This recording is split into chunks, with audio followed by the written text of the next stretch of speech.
new lighting little setup. Tell me what you guys think about it down in the comments below. If you like it, don't like it. If you want to see something change, let me know. What is up, guys? You're tuning in to Nikki MGTV for another military video for all your military video needs. As always, you can hit me up on Instagram, Snapchat, or down in the comments below if you have questions.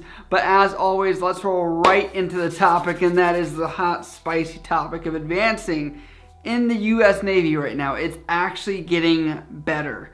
And so let me kind of give you the situation if you guys aren't in the military yet to really understand this, or if you're in another branch and you want to know what's happening that kind of comparison to what your branch does. So right now there is a test which is taken, which also goes with your yearly evaluations, how long you've been in, awards that you've received, things like that, which can determine like this entire score. And each year, twice a year in September and March, you take the test, and eventually a couple months later to tell you the quota, the cutoff of how many percent are going to make it. And if you make it, congrats, good luck, you know, to anyone that took the test. Hopefully you made it, and you took the test not knowing what the score is going to be, but you just tried your best, and that's kind of how it's been.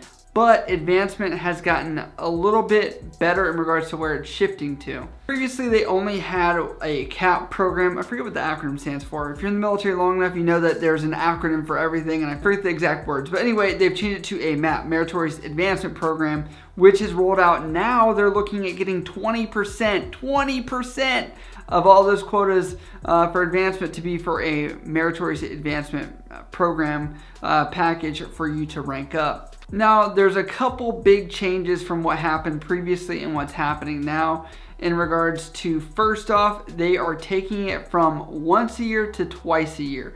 Now it's going to be in regard to the advancement cycle in March and September. And the other big thing that they're taking away is redistribution of the advancement quota. So previously, say you had an E5 that wasn't ready to put on E6, but you had an E6 advancement quota where you could make that person E6, but the chief and the CO and all of them didn't think that they were eligible, they would send it back and say we don't need it. And then at that point, it could be redistributed back into somewhere else in the Navy, so someone else could get it. And they noticed that 95% of the ones that were taken were being used. Only 5% were being kicked back, so they got rid of that. And like I said, 20% of these are going to be MAP advancements. That's what their projection is, and they're trying to get rid of the test is what it sounds like, because this is slowly creeping up. Also understand that while those are not going to be redistributed back to the whole Navy for them to reutilize or whatnot, they're gonna, those ones that aren't filled are going to go to the quota for the people that took the test, and if they can make it there. Understand that with these MAP quotas increasing 20% of the advancement, you are going to see a decrease in the advancement from people on the test, because that's just how it's going to be. They have to take from somewhere. So what I've seen is they're trying to empower the commands more for people that they believe are leadership worthy, because obviously taking a test and being in a certain amount of time and maybe having so many awards is not always the best way to give people. So they're trying to cover down on two different types of people, because there are people that do suck at taking a test. Next I want to talk about is how many quotas are going to be allotted to each command.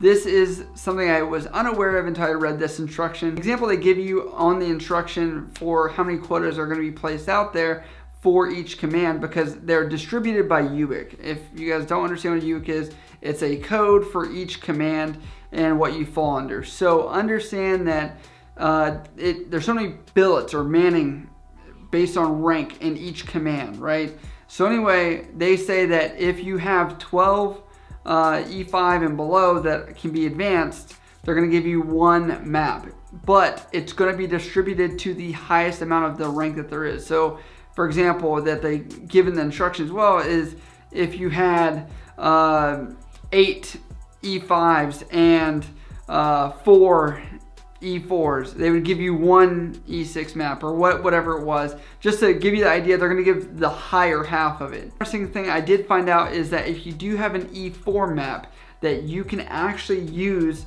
that map on somebody that's E2 to bump them to E3. And that's at the very end of the instructions. Very interesting. I didn't know that, but obviously cuts off a few months, but it empowers people if there's somebody that they don't feel is worthy and they can bring someone else up. That's awesome. And the MAP program is only eligible to people that are full-time support or active duty. So I'm sorry, reservists, you can't. Also, another weird thing for the Navy is we get what's called frocked. So these do align up with the advancement seasons, right, from March and September. So you can be in a frock status as these come out. If somebody does make it off the exam, that doesn't mean that they can't be put in for the MAP package.